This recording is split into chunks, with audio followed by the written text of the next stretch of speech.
Bonjour à tous, on se croirait en été en cette belle journée ensoleillée. Ce week-end, le temps sera plus mitigé, mais dans l'ensemble, il restera agréable. Vos prévisions météo en fin d'édition. Et donc on commence notre journal avec cette météo exceptionnelle, jusqu'à 28 degrés cet après-midi dans la métropole lilloise. Alors forcément, les terrasses sont prises d'assaut à midi pour le déjeuner et durant l'après-midi pour les plus chanceux.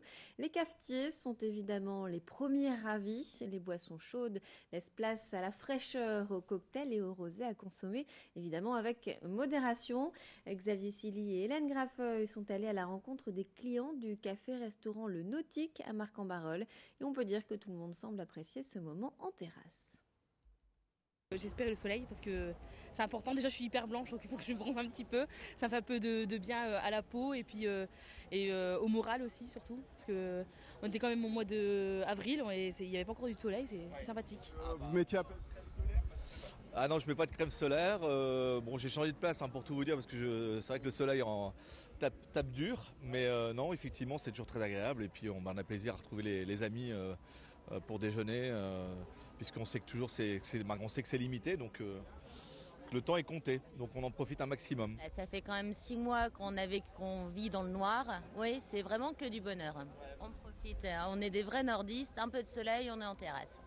C'est de l'énergie, c'est des vitamines, on en a besoin. On était au bureau, on s'est dit on n'irait pas se manger un petit bout en terrasse. On s'est dit le Nautique c'est juste l'endroit idéal et voilà, on vient de terminer de déjeuner. Ouais, c'est ça, on va optimiser les terrasses, on va faire en sorte de faire fonctionner le business local, c'est ça. Voilà. Et puis le week-end prochain, on verra, hein. Le week-end il sera beau et la semaine prochaine, on verra ce que ça donnera. Moi je suis en vacances pour ma part, donc ça ira. Et du côté des plages, à Malo-les-Bains, on retrouve également une ambiance estivale, short, débardeur. Tout le monde s'est mis en condition pour profiter de ces premiers grands rayons de soleil. Comme vous pouvez le voir sur ces images, le front de mer est actuellement en travaux. Pourtant, ça n'empêche pas les promeneurs de profiter des terrasses de café et de la plage. Corentin Escaillé a rencontré le responsable de l'établissement La Scala, situé sur la digue. On l'écoute. Ah bah là on revit, il y a le sourire, les gens sortent, c'est agréable. Oui oui, un cocktail sans alcool, un cocktail à alcool, un mojito, bon le fameux mojito de toute façon, hein, c'est la plage et puis bon quelques cafés. Bah là on travaille normalement, là, à la limite au niveau saison, à la limite au niveau soleil, on travaille normalement. Le taux d'occupation de la plage il est bon. Et là il faut s'adapter, il faut trouver le personnel, il faut courir et puis voilà. Et avec les beaux jours, on vous emmène à la découverte des parcs de la région. Aujourd'hui, on part au cœur du parc de Saint-Omer. Niché au pied des anciennes fortifications de la ville, il est considéré comme le poumon du centre-ville. Reportage signé Brio Gorchi. Installé au pied des anciens remparts, le parc de Saint-Omer est élégant. Depuis 150 ans, les Audomarois aiment s'y promener, s'y restaurer ou y faire une sieste.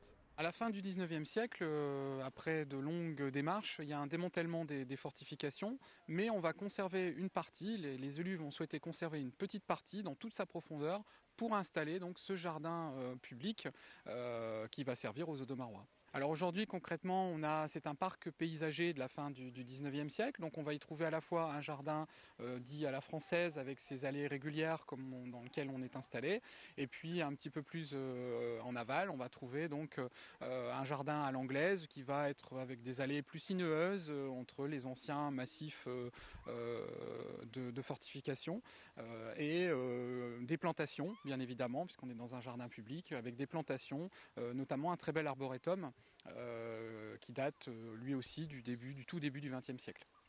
Si la plupart des fortifications du parc ont disparu, il en reste quelques-unes ici et là, car au total, le jardin public s'étend sur une vingtaine d'hectares.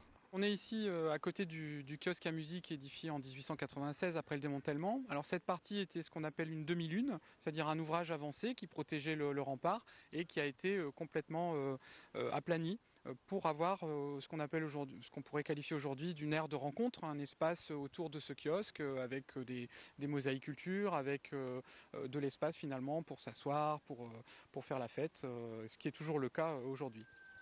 À quelques mètres des jardins, à l'emplacement même d'un ancien bastillon, les visiteurs peuvent profiter d'une fontaine et d'un petit parc animalier, de quoi se ressourcer en plein cœur de Saint-Omer. Et on part tout de suite en direction de Saint-Folquin sur un site de production d'huile de colza. C'est ici que Liliane et Hugo Char récoltent les graines de colza au mois d'août, puis qu'ils les pressent à froid pour les mettre ensuite en bouteille après 25 jours d'attente. Un processus bien rodé pour récolter ensuite tous les bienfaits de cette huile. Effectivement, l'huile de colza est très riche en oméga 3, l'oméga 3 qui joue un rôle très important dans le bon fonctionnement du cerveau. Louis Caillé a rencontré Liliane et Hugues. On écoute. Avec le stock qu'on a, voilà, on a environ 8 tonnes de stock. Donc vous imaginez qu'avec 8 tonnes de stock, on peut faire un trophée de 24, ça fait 2400 litres de l'huile. On peut déjà tenir un certain temps. Hein. Ouais, on serait content de le vendre ça. Ce serait notre objectif après d'arriver à vendre ça dans une année, quoi. On va essayer de se développer, hein, donc trouver d'abord les points de vente, essayer de comprendre ce que les clients veulent aussi. Hein, s'ils veulent du vrac, s'ils veulent du 1 litre, s'ils veulent plus, essayer de trouver vraiment le contenant qui correspond à la clientèle. Exposition très attendue au musée d'art moderne et contemporain de Villeneuve-d'Ascq. En mars 2019, le LAM présentera le travail d'Alberto Giacometti, 150 œuvres au total qui retracent l'ensemble de sa carrière, de la peinture à la sculpture en passant par la gravure. Pour annoncer cette exposition, l'une de ses œuvres emblématiques est d'ores et déjà visible dans le musée. Il s'agit de la sculpture appelée la tête de femme. L'exposition aura donc lieu à partir de mars et se déroulera jusqu'en juin 2019. Explication au micro de Xavier Silly.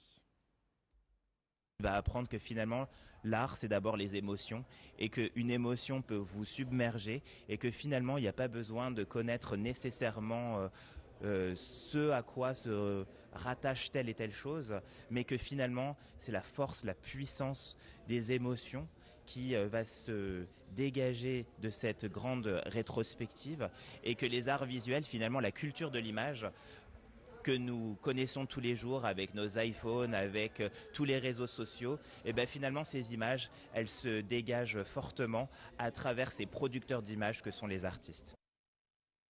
Voilà, donc une exposition qui démarrera en mars 2019. C'est la fin de notre édition. Tout de suite, vos prévisions météo. Restez avec nous.